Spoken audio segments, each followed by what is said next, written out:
कि आप लोगों का क्लास 9 से नवंबर मंथ का त्रैमासिक परीक्षा चल रहा है और आप लोगों का पेपर सोशल साइंस यानी कि सामाजिक विज्ञान का आज होने जा रहा है, यानी कि 29 नवंबर को होने जा रहा है। तो यह वीडियो आपके लिए काफी इंपॉर्टेंट होने वाला है, क्योंकि प्यारे बच्चों अभी के इस वीडियो में मैं आपको ऑब्जेक्टिव के साथ में सब्जेक्टिव दोनों का आंसर की बताने वाला हूँ। साथ में यह भी आपको बताऊंगा कि कैसे इस पीडीएफ को जो ना आप 1 सेकंड के अंदर में डाउनलोड करिएगा। तो ये रहा प्यारे बच्चों आपका सब्जेक्टिव क्वेश्चन, आप देख लीजिए एंड उसका उत्तर भी मैं आपको इसी वीडियो में सारा जो ना बता दूंगा, ठीक है। और डाउनलोड करने के लिए भी मात्र 1 मिनट से भी कम के टाइम में आपको बता दूंगा। तो चलिए फटाफट से उत्तर पहले बता देते हैं। तो प्यारे बच्चों आप लोग पहले देख लीजिए, आपका विषय कोड वगैरह 100 जो है ना 11 रहेगा। आपको एग्जाम में टाइम 1.5 घंटा का मिलेगा। 50 नंबर का आपका टोटल एग्जाम होता है, ठीक है। बिल्कुल 100% ओरिजिनल पेपर है, यही आपके एग्जाम में जो ना आज आएगा, ठीक है प्यारे बच्चों। चलिए फटाफट से मैं आपको पैटर्न वगैरह बता दूं।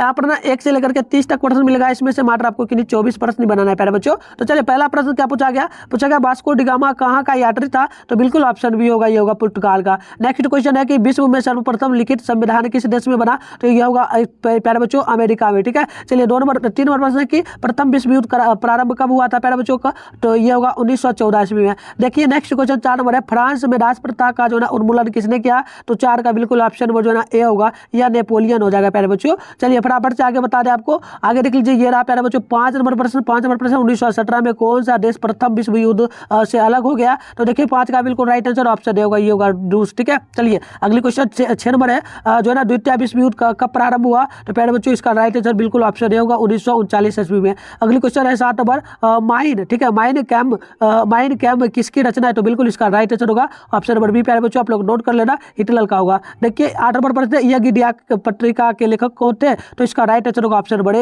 ठीक है प्यारे बच्चों। चलिए आगे बढ़ते हैं। नेक्स्ट क्वेश्चन देखिए प्यारे बच्चों 9 नंबर प्रश्न है कि भारतीय संविधान वाली जो है ना भारतीय संविधान लिखने वाली संविधान सभा में कितने सदस्य थे? तो 299 सदस्य थे, तो ऑप्शन बी नोट कर लीजिए। नेक्स्ट क्वेश्चन है, भारत में किस प्रकार की शासन प्रणाली पाई जाती है? तो यहाँ पर लोकतांत्रिक राजतंत्र पाया जाता है प्यारे बच्चों, ऑप्शन ए होगा। चलिए 11 नंबर है कि पंचायती राज में जो ना महिलाओं के लिए 50% आरक्षण कहाँ पर है? तो ये बिहार में है, तो ऑप्शन नंबर जो ना यहाँ पर डी बिल्कुल राइट होगा। अगली क्वेश्चन है कि भारत का जो ना संविधान कब लागू हुआ? तो प्यारे बच्चों 12 का जो है ना बिल्कुल राइट आंसर ऑप्शन डी होगा, ये होगा 26 जनवरी 1950 ईस्वी में। चलिए आगे देख लेते हैं यहाँ पर क्वेश्चन नंबर प्यारे बच्चों आपसे क्या पूछा है। तो 13 नंबर प्रश्न पूछा है कि बताइए भारत में जो है ना मतदाता सूची में नाम के लिए न्यूनतम आयु कितनी है? तो 18 वर्ष होगा, ऑप्शन बी बिल्कुल राइट है। चलिए यहाँ पर 14 नंबर है, लोकसभा में और विधानसभा चुनाव कितने वर्षों पर होता है? तो ये होता है 5 वर्षों पर, ऑप्शन नंबर सी बिल्कुल राइट होगा। चलिए अगली क्वेश्चन यहाँ पर देख लीजिए 15 नंबर है, विश्व में सबसे अधिक वर्षा किस स्थान पर होती है? तो बिल्कुल ये होगा Mansi dam, option number C बिल्कुल राइट है।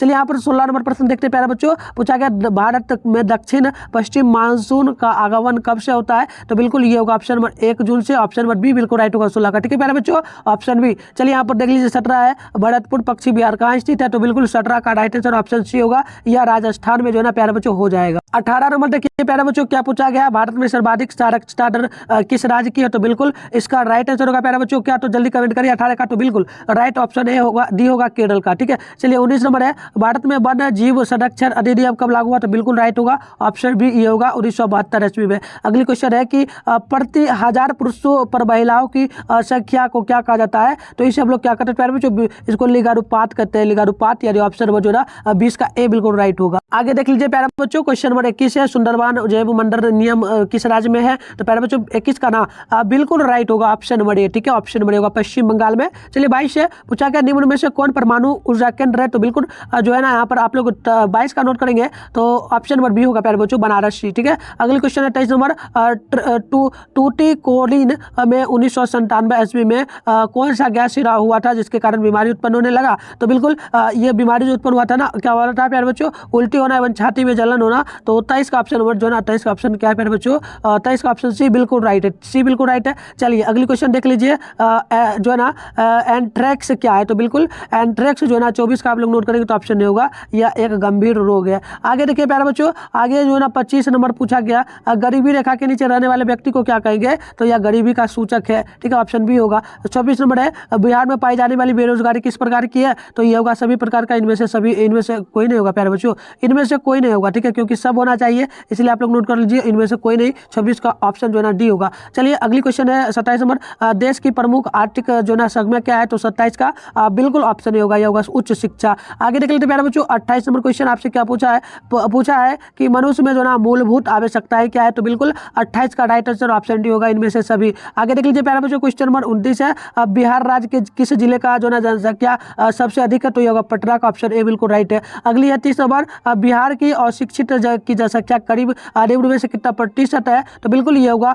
53%, ऑप्शन नंबर जो ना ए बिल्कुल राइट होगा। चलिए फटाफट से मैं आपको इसका सब्जेक्टिव का उत्तर बता दूं प्यारे बच्चों, ये देख लीजिए। ये रहा प्यारे बच्चों सब्जेक्टिव पहला देख लीजिए। यहाँ पर ना टोटल 1 से लेकर के 10 तक प्रश्न है, इसमें से किन्हीं 5 प्रश्न बनाना है। तो देख लीजिए ये इतिहास का पहला है, इसमें 2 प्रश्न है कि बसाए की संधि का उद्देश्य क्या है, उसके बाद राष्ट्र और संघ के असफल क्यों रहा। उसके बाद देख लीजिए यहाँ पर ना आपको 2 प्रश्न मिला प्यारे बच्चों, एक ही प्रश्न बनाना है दोनों में से, ठीक है, दोनों में से केवल राजनीतिक विज्ञान है। तो इसमें मतदाता से आप क्या समझते हैं, उसका संविधान पर जो ना संक्षिप्त टिप्पणी लिखी है। उसके बाद यहाँ से देखेंगे प्यारे बच्चों, तो ये आपको मिला है यहाँ से लेकर के अर्थशास्त्र इकोनॉमिक्स में। तो देखिए इसमें ना पहला प्रश्न दिया कि गरीबी रेखा से आप क्या समझते हैं, उसके बाद भारत में बेरोजगारी के प्रति जो ना समाप्ति के लिए क्या है। चलिए उसके बाद देखिए भूगोल ज्योग्राफी का यहाँ पर प्यारे बच्चों, इसमें भी 2 प्रश्न दिया है, तो एक ही प्रश्न बनाना, जनगणना से आप क्या समझते हैं, भारत में जो पाई जाने वाली कुछ संकटग्रस्त वनस्पतियों का नाम लिखे। उसके बाद बढ़ेंगे तो यहाँ पर प्यारे बच्चों आपको जो ना आपदा प्रबंधन से मिलेगा प्रश्न। पहला देख लीजिए पूछा कीटनाशक में किस रासायनिक पदार्थ का प्रयोग होता है। उसके बाद ऊर्जा परमाणु ऊर्जा से क्या है, ठीक है। चलिए यहाँ पर आप जो है ना आपको दीर्घ उत्तर प्रश्न मिला प्यारे बच्चों 11 से 18 तक, इसमें से मात्र आपको किन्हीं 4 प्रश्नों को बनाना है।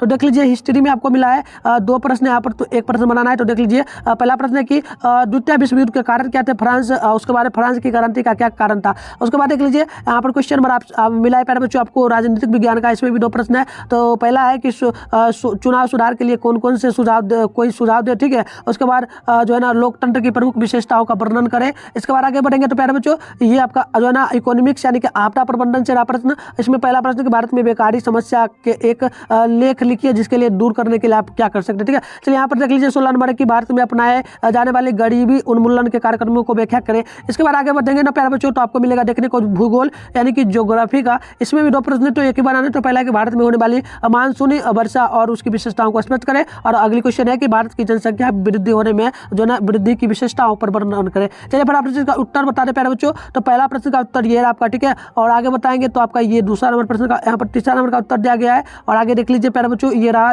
5वां नंबर प्रश्न का उत्तर, ठीक है, ये 5वां का रहा और ये 7वां का रहा, 7वां हो गया। तो आप चलिए फटाफट से यहाँ पर 9वां नंबर का देख लीजिए, तो ये आपका शॉर्ट क्वेश्चन का खत्म हो गया 10 नंबर के लिए। अब आपका दीर्घ उत्तर प्रश्न है, तो पहला यहाँ पर जो है 11 का उत्तर ये रहा प्यारे बच्चों, और 11 के बाद बढ़िएगा तो ये आपका टोटल जो है ना यहाँ पर 13 नंबर प्रश्न का उत्तर यहाँ से यहाँ तक है। तो चलिए मैं अपना इसको स्क्रीनशॉट मत लीजिए, मैं गूगल से आपको बताऊंगा कैसे डाउनलोड करना है। तो चलिए फटाफट से बता देते हैं।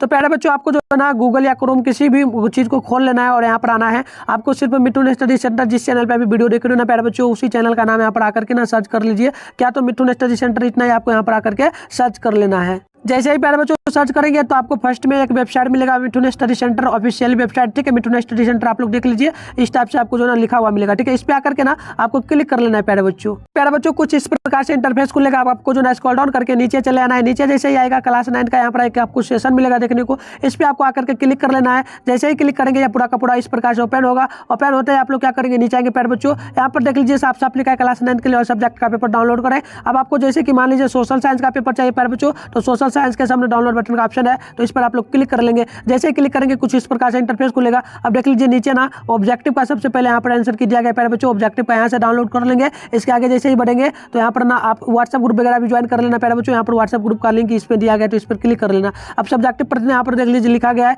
तो यहाँ पर नेक्स्ट नीचे आएंगे तो ये सब्जेक्टिव का प्यारे बच्चों जो भी आपने देखा ये सारा उत्तर रहा, तो यहाँ से आकर के डाउनलोड कर लीजिए। और आपसे एक रिक्वेस्ट है, हमारे चैनल को अभी ना सब्सक्राइब करके नोटिफिकेशन कॉल पर प्रेस कर लीजिए, ताकि आपका मैथ का पेपर जो होने वाला है साथ में इंग्लिश का, उसका वीडियो जैसे अपलोड होगा तो आपके मोबाइल में नोटिफिकेशन आएगा, आप लोग आराम से देख लेंगे। तो चलिए मिलते हैं नेक्स्ट वीडियो में, तब तक के लिए बाय बाय।